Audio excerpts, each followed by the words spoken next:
John 1166 में पैदा हुए, हेनरी II और एलियनोर ऑफ एक्विटेन के सबसे छोटे बेटे। उनके बड़े भाइयों को उनकी जंगी महारतों की वजह से तरजीह दी जाती थी, जिससे जॉन का मुस्तकबिल गैर यकीनी था। इस वक्त के हिसाब से उन्होंने अच्छी तालीम हासिल किया और अपनी तेज ज़हानत के लिए मशहूर थे। इसके बावजूद उन्होंने ज़ुल्माव और बेईमानी की शर्त हासिल की।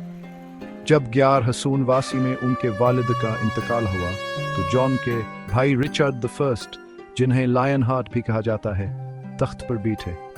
जॉन को इक़्तिदार की होश थी और जब रिचर्ड जंग में मसरूफ़ थे तो उनके खिलाफ साजिश भी की। 1199 में रिचर्ड की मौत ने जॉन को बादशाह बनने का मौका फराहम किया। ताहम इनके भतीजे आर्थर ऑफ ब्रिटनी ने उनके दावे को चैलेंज किया। खाना जंगी शुरू हो गई, जिसमें आर्थर को पकड़ने और गालिबन कत्ल करने के बाद जॉन बाल आखिर फतहयाब हुए। तख्त हासिल करने में जॉन की बेरहमी ने उन्हें राया में मकबूल नहीं बनाया। इनके अमाल ने इनकी बादशाहत के आगाज पर एक सियाह साए डाल दिया।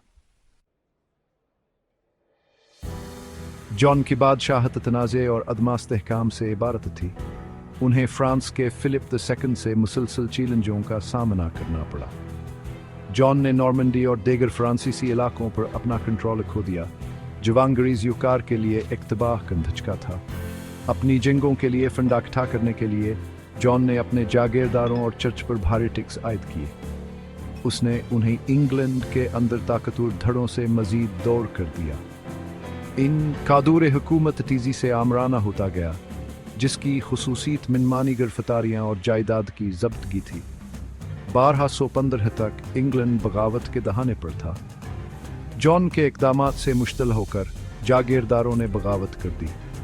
उन्होंने इसे रनीमीड में मिलने पर मजबूर किया, जहां उन्होंने इसे एक ऐसा दस्तावेज पेश किया जो हमेशा के लिए अंग्रेजी तारीखकार खमोड़ देगा, मैग्ना कार्टा।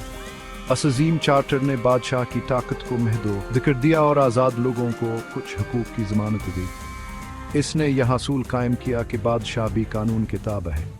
जबकि जॉन ने मजबूरी में मैग्ना कार्टा पर इतफाक़ किया, लेकिन आनिकस पर अमल करने का कोई इरादा नहीं था। खाना जंगिया एक बार फिर शुरू हो गई, जिसने इंग्लैंड को मज़ीद इंतशार में डाल दिया। जॉन 1216 में इंतकाल कर गए, एक मखलूत मीराथ छोड़ गए। उन्हें अक्सर एक जालिमा और नाकारा हुक्मरान के तौर पर याद किया जाता है। फ्रांस में अंग्रेजी ज़मीनों का नुकसाना और चर्चावर अपने गिरदारों के साथान के मुसलसल तनाज़ात ने इनकी नाकामी के शर्त को मुस्तहकम किया। ताहम मैग्ना कार्टा के आने की जबरी मंजूरी का अंग्रेजी कानूना और हुकूमत की तर पर गहरा असर पड़ा। मैग्ना कार्टा अगरचे इब्तदाई तौर पर जागीरदारों के हुकूक के तहफ़्फ़ुज़ के लिए था, ने ऐसे असूल कायम किए जो बाल आखिर तमाम अंग्रेज़ी शहरियों तक फैला दिए जाएंगे। यह दस्तावेज़ अंग्रेज़ी कामन ला का सिंह बनिया दावर इनफरादी आज़ादी की इलामत बन गया। जॉन का दौरे हुकूमत एक याद दहानी के तौर पर काम करता है कि मुश्किल तरीन वक्त में भी तरक्की के बीज बोए जा सकते हैं। अगर चहान का आराध जमहूरी नज़रियात के लिए महरिक बनने का नहीं था, लेकिन आने के हिंगाम हाखेज दौरे हुकूमत ने बाल आखिर इंग्लैंड में एक ज़ियाद हमसफान वर मसावी माशरे की तरक्की में हिस्सा डाला।